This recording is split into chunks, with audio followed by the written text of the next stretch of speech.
I lived with my mom and dad, biologically my grandparents, but my mom and dad, those are the only ones I know as mom and dad. I lived with them. They spoiled me. They gave me love and nutrients. They gave me everything that a kid should have. It's two different stories. I was sick, and then I was also a healthy kid.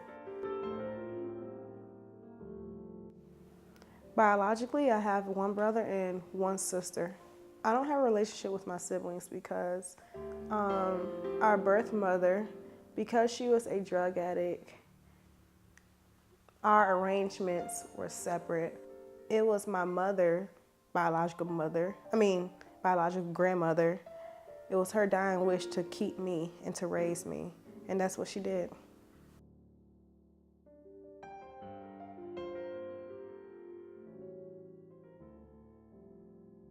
HIV is not a typical disease. Like, it's difficult to deal with. And like for me being the first generation born positive, we came a long ways. Being positive in itself, you have to be strong, because as a child, I remember the initial medications to treat us pediatric positive folks. I remember medication at its worst. I remember the side effects. I remember the sickness. I remember waking up in the hospital beds. I remember nurses prodding at my veins. That's all I know.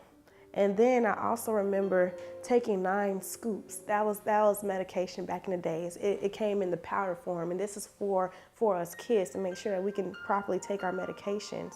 It came in powder. Imagine a big thing of flour, taking 9 scoops of powder and putting it in some milk, or putting it in some juice, or whatever the case may be, pudding.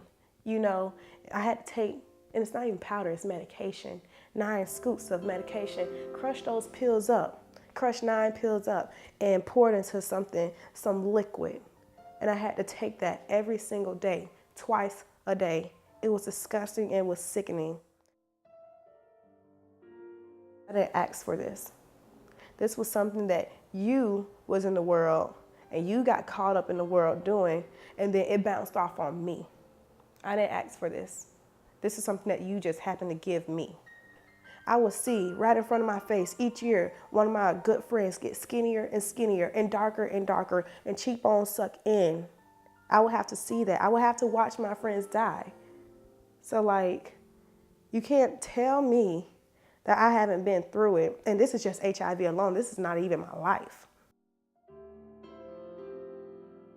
You have to be strong to take on something like this. But I do believe that everything happens for a reason. Like I said, I am spiritual. And what if God, I believe, he picks his person, he picks his story. So imagine if this story got with the wrong person. We have people committing suicide from this, but I happen to be the ones that made something positive from something negative.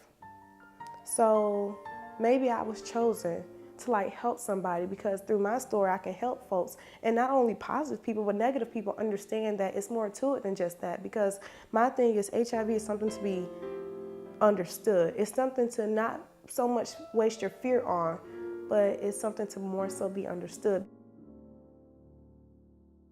I have came a long ways, and those dark days wasn't the best, but at the same time it made me stronger. Initially, I didn't know who I was, but after learning completely who I was, including my HIV status, it took me a long time to accept it and accept myself for who I was. But when I did, I fell so in love with myself. Yeah, I fell deeply in love with myself.